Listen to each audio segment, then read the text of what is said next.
welcome to our 5th COP28 update from the Wildlife Trusts. Over the weekend, we've seen the host country confirmed for the next COP, COP29, that will be taking place at the end of 2024.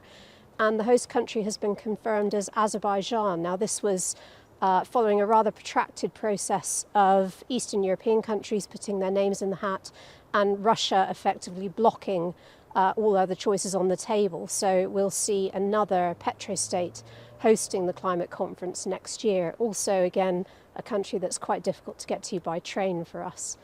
And over the weekend, we also saw renewed and increased protests happening inside the blue zone at COP. This is within the negotiating zone, so in the UN jurisdiction.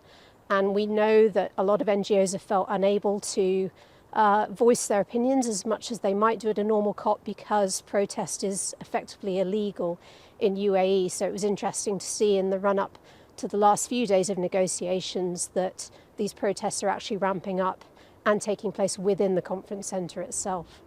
We also saw Nature Day taking place on Saturday. This was our long-awaited theme day where Steve Barclay, the Environment Secretary from DEFRA, flew into the negotiations and made a speech mainly about domestic commitments, actually, including one of the asks that we had early on in COP, which was to take forward the process of enacting secondary legislation to ban the imports of commodities linked to global deforestation, illegal global deforestation.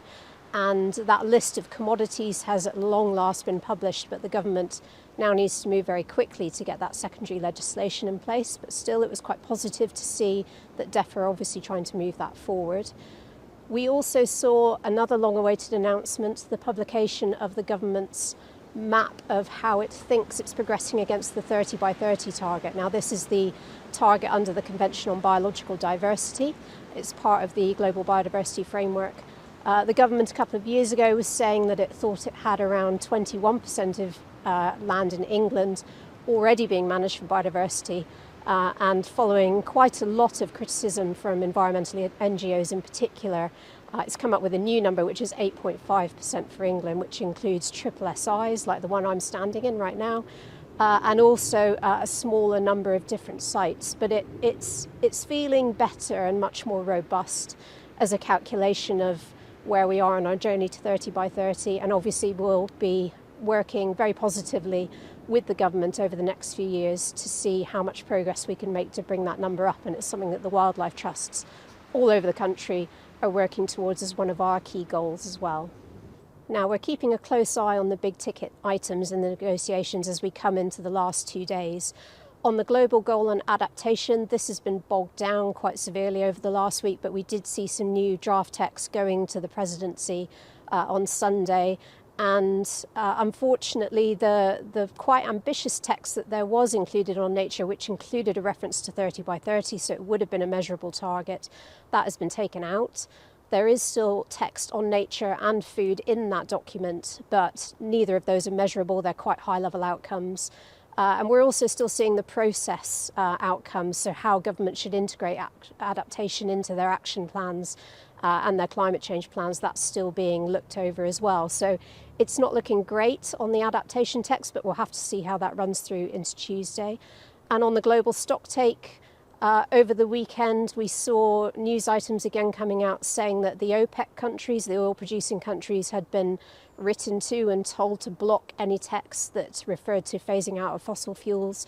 Now, new text landed on Monday afternoon with phase out of fossil fuels removed and replaced with much weaker language encouraging countries to take action to reduce production and consumption of fossil fuels.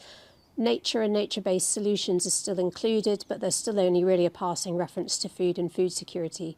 So all in all, a really disappointing step.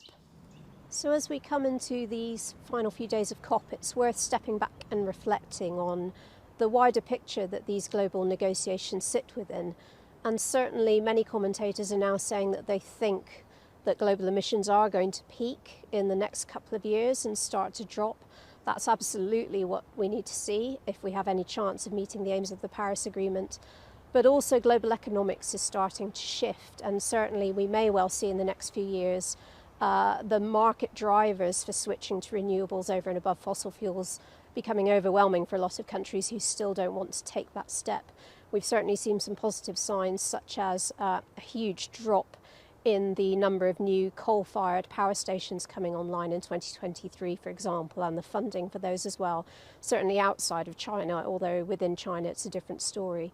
We'll be bringing you our final update to coincide with the close of the negotiations. Now, those are scheduled to take place tomorrow morning on Tuesday, but they could overrun, so we could be looking at Tuesday evening or even Wednesday or possibly Thursday, depending on how things go. We'll see you then.